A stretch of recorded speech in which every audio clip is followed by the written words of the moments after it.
A equipe do Brasil de Fato segue aqui em Caracas, na Venezuela, acompanhando o processo constituinte convocado pelo governo venezuelano. A votação dos 545 deputados e deputadas constituintes acontece no próximo domingo. Hoje, quinta-feira, é o dia de encerramento da campanha eleitoral por essa Assembleia Constituinte. Já algumas pessoas começam a se concentrar nos arredores da Avenida Bolívar, no centro de Caracas, para acompanhar esse ato de encerramento e que inicia também o período de vedação eleitoral, onde está proibida fazer campanha até o início, a abertura das mesas eleitorais no próximo domingo. Hoje, o Conselho Nacional Eleitoral anunciou que mais de 4.000 centros de votação foram já instalados em todo o país. Também anunciaram que 19 centros eleitorais do estado Vargas, que fica aqui muito próximo a Caracas, justamente onde está o aeroporto internacional Simão Bolívar, tiveram que ser transferidos de local por conta das manifestações de setores da oposição, que desde ontem realizam uma greve geral. Sobre isso eu passo aqui para o meu companheiro Jonathan Campos, que vai falar um pouco sobre. Obrigado, Leonardo. Só lembrando a vocês que o Brasil de Fato está aqui desde a semana passada, né, com o Leonardo, com a Camila. Eu cheguei ontem e vamos continuar aqui na Venezuela até o dia 6 de agosto, também passando para os nossos leitores e para os nossos ouvintes e televidentes o pós-eleitoral, o que vai acontecer aqui na Venezuela após as eleições desse domingo, 30 de julho. Falando sobre a paralisação que a oposição promove desde ontem, a oposição ao governo do presidente Nicolás Maduro já vem chamando 2 dias, hoje é o segundo dia de uma paralisação geral convocada pela oposição. Em nossa avaliação, é uma paralisação que ela aconteceu de fato em alguns setores, mas, por exemplo, nós estamos agora, nesse momento, numa área bastante comercial, no bairro de Chacaíto, que é no município de Chacal, que é um município historicamente opositor ao regime chavista, né? Ao governo de Maduro, principalmente.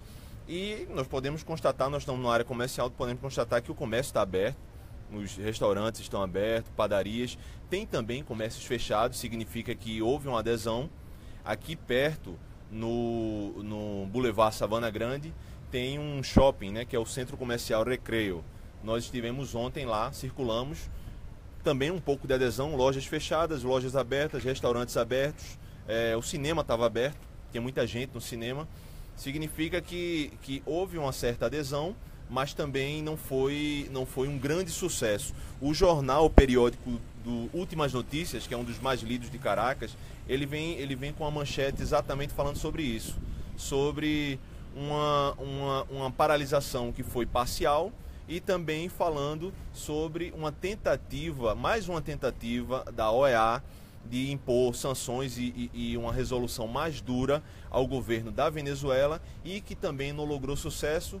E sobre isso eu vou passar aqui para o nosso companheiro Leonardo para ele explicar um pouco melhor o que aconteceu na OEA ontem. Lembrando que nós do Brasil de Fato, já está no site do Brasil de Fato, no Facebook, nós entrevistamos o deputado Arlindo Quinalha, que é o presidente do Parlasul, do Parlamento do Mercosul, e o deputado Arlindo Quinalha defendeu o diálogo entre a oposição e o governo aqui na Venezuela. Também entrevistamos o deputado do Parlamento Europeu, Javier Couso, que conversou conosco por telefone e também disse que não ajuda em nada essa posição da OEA contra o governo venezuelano, porque a OEA é uma instituição multilateral que deveria promover o diálogo entre oposição e governo, e a postura do secretário-geral da OEA é uma postura muito dura contra o governo. E o Leonardo vai falar um pouco sobre isso aqui. Ontem houve essa tentativa de aprovar uma resolução que, inclusive,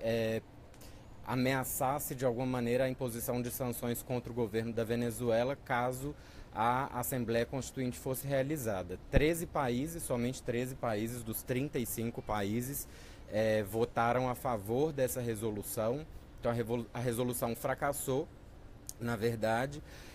Ainda ontem houve uma outra medida de pressão internacional que é muito importante a gente destacar, que foi por parte do governo dos Estados Unidos, impôs sanções a 13 autoridades venezuelanas, entre elas o ex-vice-presidente da República, Elias Raua, que também é presidente da comissão executiva para a Constituinte, e também a presidenta do Conselho Nacional Eleitoral, Tibisay Lucena.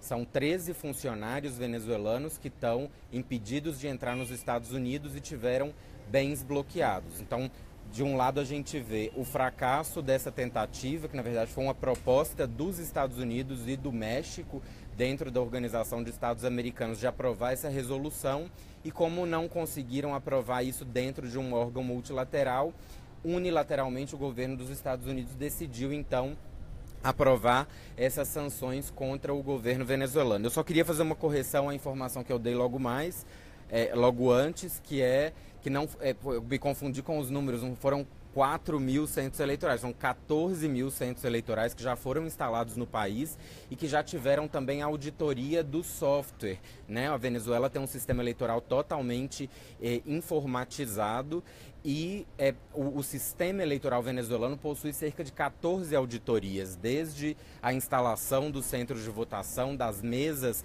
eleitorais, das urnas eletrônicas, até a auditoria pós-eleitoral, já que o sistema eleitoral da Venezuela, ele é eletrônico, mas ele também imprime o voto do eleitor, que é colocado numa urna manual justamente para que se faça uma auditoria em seguida. Então, só para corrigir essa informação e dizer que hoje a gente vai se dividir, o Jonathan vai acompanhar essas manifestações da oposição que continuam hoje aqui em Caracas, é o segundo dia de paralisação que foi convocada pelos setores da oposição e, ao mesmo tempo, os setores ligados ao chavismo, ligados ao governo de Nicolás Maduro, se reunirão na Praça Bolívar, no oeste de Caracas, para esse encerramento de campanha que vai dar início à vedação eleitoral a partir da meia-noite de hoje. Eu queria acrescentar mais algumas informações.